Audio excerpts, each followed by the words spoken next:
Hindi gumana yung voice over natin kanina guys. Parang sira yata yung microphone nitong phone na ito. Kaya gawin ko lang ulit na para malaman nyo kung paano yung video na ito.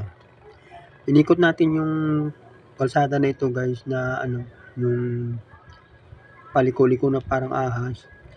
Kaso madulas yung mga daanan. Kaya kung mapapansin nyo mamaya, medyo pamuntik na tayo sumimplang.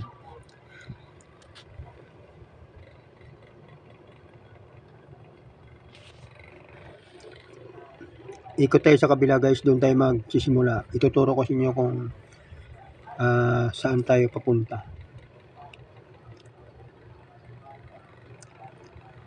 Yan, kung napapansin nyo mayroon na yung lighthouse. Yari na yan guys. Kung mga taga rito ka lang sa Dasmariñas, pwede mong pasyalan yan. Open naman yan.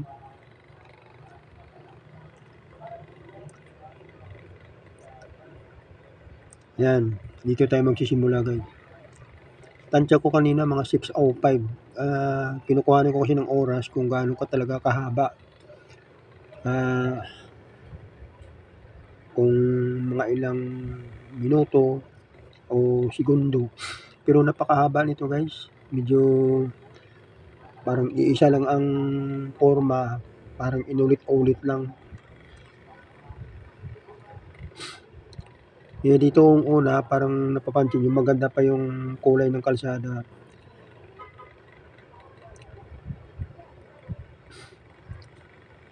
Kaya pwede tayong pumaspas dito ng padyak. Kaso lang mayroong parts dyan na makapalang lumot. Nung una hindi ko napapansin.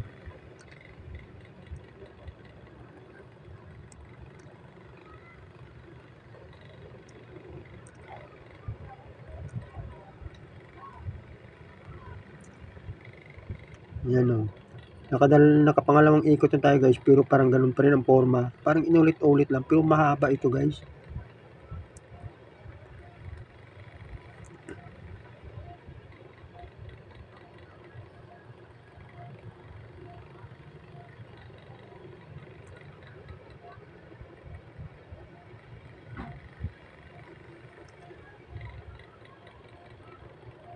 Ayun, dyan na tayo guys, muntik na masimplang.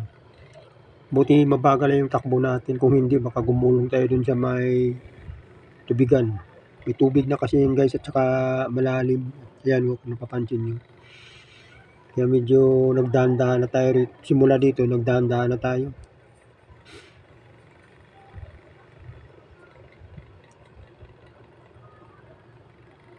Ayan.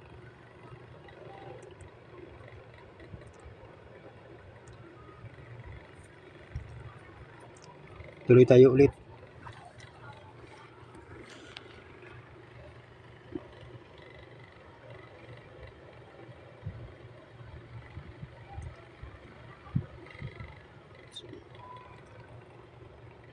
Na puno ng tubig tong lake kasi nung mga nakaraang linggo yung bagyong Christine, di pa halos mag-isang linggo na umulan. Kaya ayun, tumaas yung level ng tubig. Ang problema naman, nilulumot itong daanan na ito. May nakaharang pa na puno ng kahoy. Kaya kailangan natin buhatin yung bisikleta natin.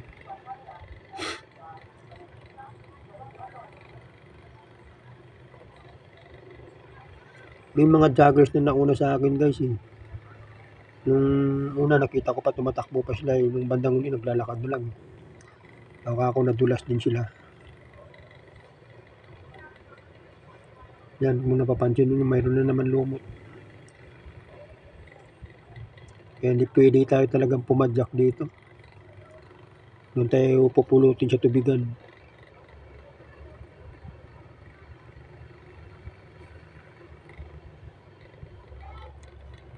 Napakadelikado.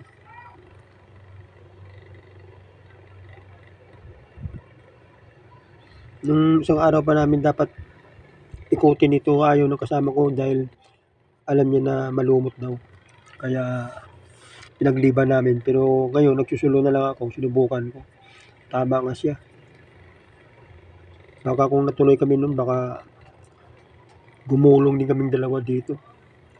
Kasi pag kami kasama kayo, parang ganado ka pumadyak. Hindi nyo napapansin yung kalsada, kapal pala ng lumot, kaya napakadelikado.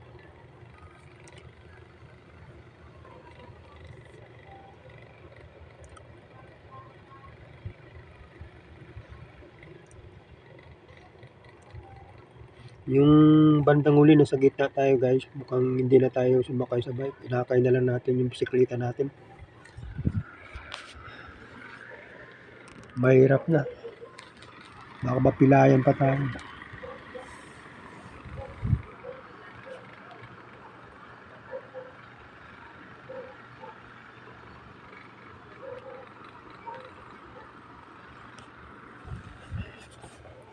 Dati ko na itong inikot guys, ay nabubulo na ako guys. Dati ko na inikot ito, pero wala pang ganyan, wala pang mga brakes, lupa pa lang. Pero dahil madalang naman ng ulan dati, ang ganda magpatakbo dyan, pantay yung lupa. Tapos nung nilagyan na ng ganito, umulan naman, halos hindi mo na madaanan ito pagka may mga ganitong lumot.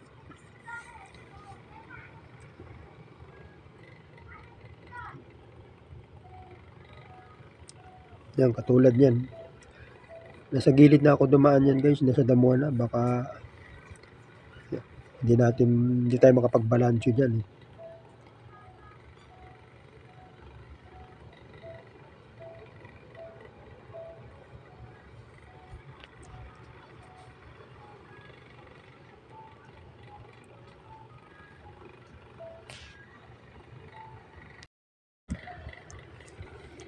Ayan mga kabisiks, mamasa-masa na naman yung nakikita nating kalsada, medyo mahaba-haba ito. Siya nga pala mga kabisik, kung bakit kabisiks yung binabanggit ko. Saka kung napapansin nyo yung words na key, beta ka, number 6, ibig sabihin yan, kabisikleta. Parang sinotcut ko lang para unique ba. Hindi ko na napapansin yung dalawang babae kanina na nauna sa akin. Sinubukan ko habulin. Problema, hindi tayo makapagpatakbo na mabilis dito gawa ng maraming lumot.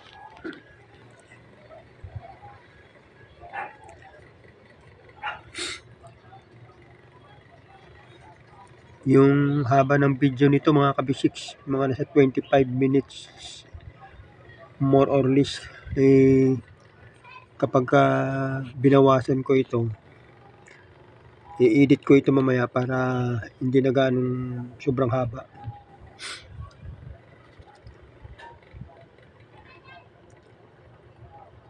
Mabagal talaga yung takbo natin dito, di kaya hindi na talaga tayo makatakbo gawa ng inakay na natin yung bisikleta natin.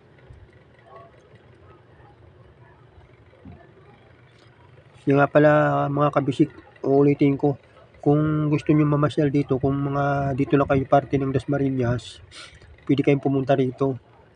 Magandang pasyalan ito. Kung dito ka lang sa Dasmariñas, sa ano lang banda ito, sa kung alam niyo yung Panteon de Dasmariñas, sa tapat lang nito. Pwede kayong pumasok dito, libre naman. Ayan guys. Sobrang kapal ng lumot. Kapag hindi mo mapapansin ito, tuloy-tuloy ang takbo mo, nakapadyak ka, sigurado doon ka sa ilalim, pupulutin. Dito na nga ako sa Damuhan-Duman.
Medyo nag-intermission tayo mga kabisik.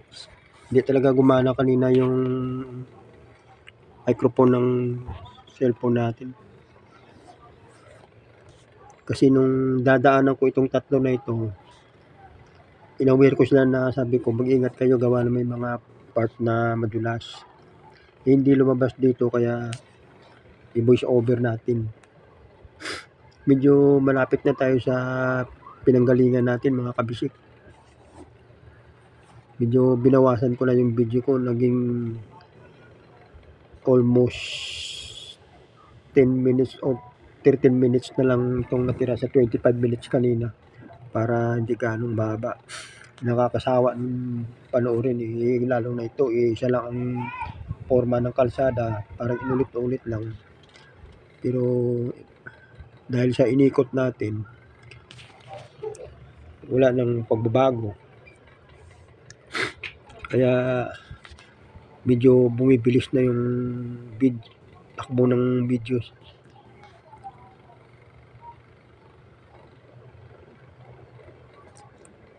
Okay mga kabisik, medyo malapit na matapos ng video nito. Maraming salamat. Huwag sana kayo magsawa ng kapapanood ng aking mga videos at sa mga susunod pang videos. Bye.